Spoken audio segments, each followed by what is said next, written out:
6-star champions are here! Almost, at least. I mean, we can look at a few of the 6-star champions through the Kabam test account that was leaked in-game that I'm sure was really never meant to be, something that we could look up. But the bottom line is that we found it and we're able to see them, right? But we didn't know when these champions were actually going to be obtainable by the player base. Kabam told us early 2018, but they didn't give us an exact date as to when we could actually start popping these guys open. Until now. Kabam is telling us that January 31st, next week, there's going to be an update with version 17.0 that will allow us to open up the 6-star champions for the first time.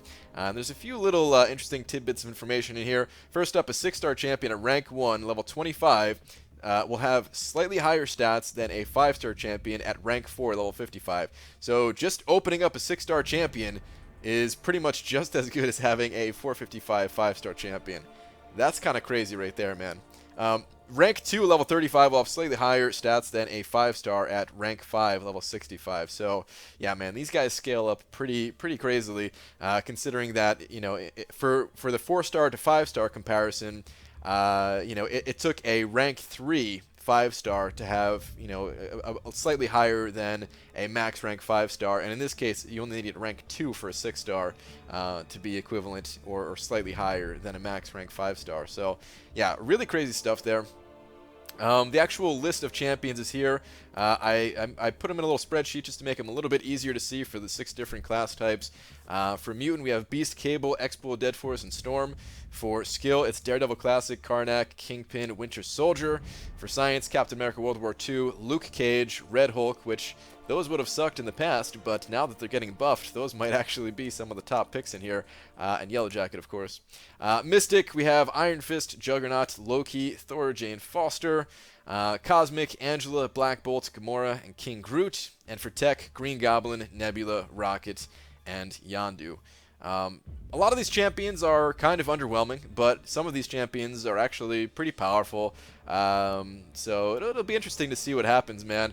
I had Angela on screen for a reason. She might be one of the most powerful starting out 6-star options just because you don't need to have her awakened, because it's probably going to take a while to get and awaken one of these guys. Which is the other reason that, if we go back to this list here where it shows like their power level and stuff like that, I don't think it's really worth waiting to rank up your 6-star champions. Do you really want to rank up any of these starting 24 champions to rank 2 over taking someone like Blade to rank 5? No, there's no way, right? The 5-star champions, they're going to be here for a while, at least in my opinion. They also give us the resource cost here for ranking them up. And ranking up a 6-star champion is more expensive than ranking up a 5-star champion as well. The biggest resource rate here is the Tier 5 basics. It takes 3 Tier 5 basic catalysts in order to actually rank up a 6-star champion to rank 2.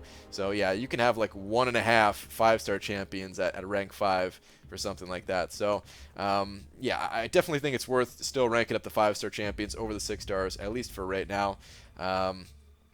Maybe if some other different champions get added, or if they bring back the featured crystal and you want to go for like the featured champions or something like that, then maybe it'll be worth it to to rank up that champion as a 6-star instead. But yeah, for now, especially even if you do get them awakened, you're probably not going to be able to get them to a very high signature level.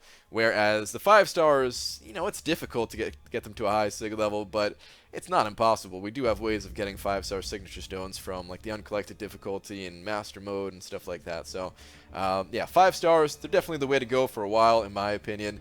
I'm not going to be waiting. They are going to increase the inventory cap on these Tier 5 basics, by the way, since right now we can only hold 2, but yeah, they're going to increase the cap on that. And then to take a 6-star champion from rank 2 to rank 3, where you're really going to see that jump in power over 5-star champions, we're going to need...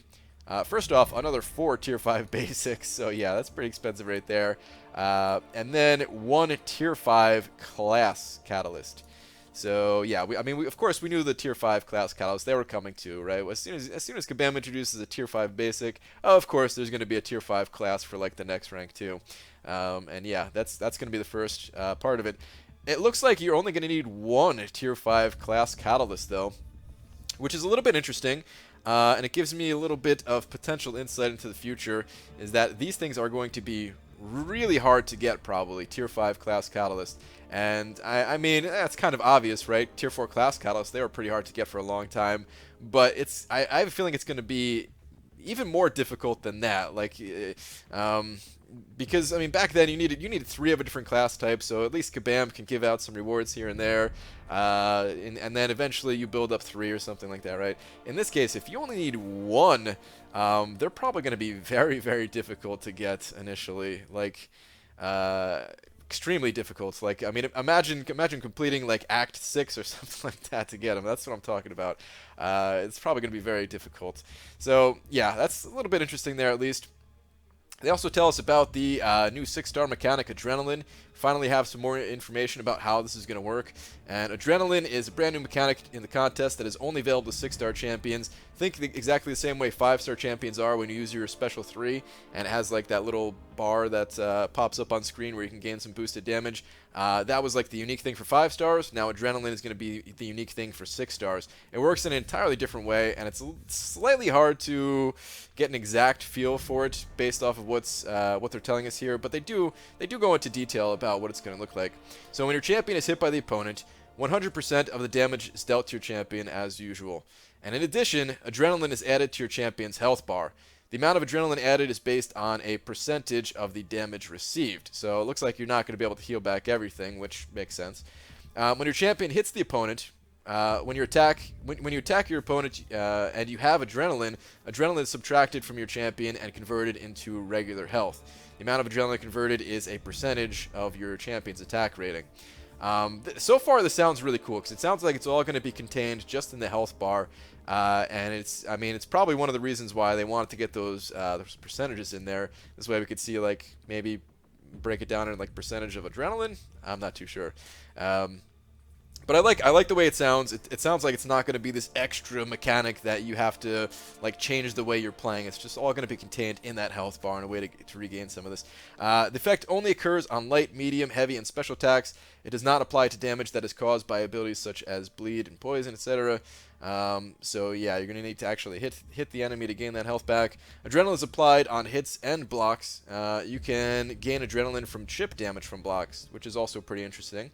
When your champion is idling, 1.5 seconds after your champion is hit, Adrenaline starts to decay. It decays at a rate of 1.5% of your champion's total health per second. So it goes down, I mean, 1.5% of your champion's total health per second. It sounds like it goes down pretty quick.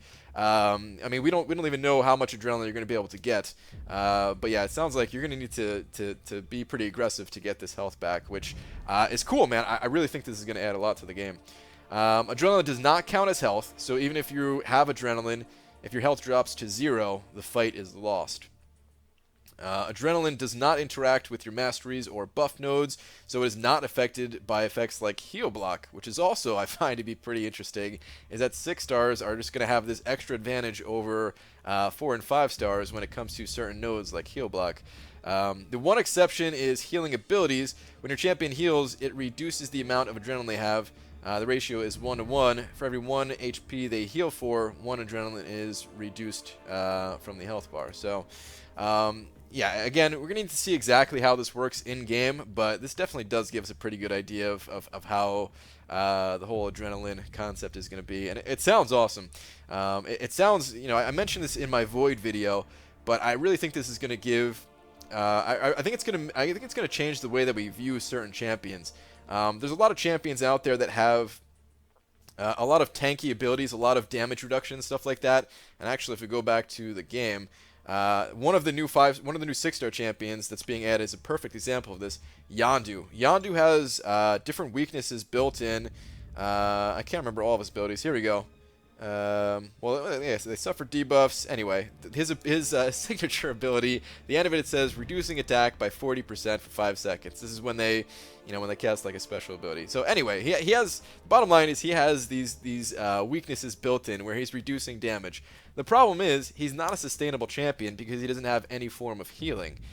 Adrenaline, I think, is going to change the game for certain champions like this. It's going to change it for champions like Void, like Yondu, other champions that apply a lot of debuffs. I mean, even champions like, like Medusa that could reduce a lot of damage with the Inequity Mastery, where she doesn't necessarily have damage reduction built in, but once you apply those masteries, then you do have it, and now you are going to be able to gain some healing back. So I think it's a really interesting new mechanic for 6 stars, a hell of a lot more interesting than the unique mechanic that we had for 5 stars.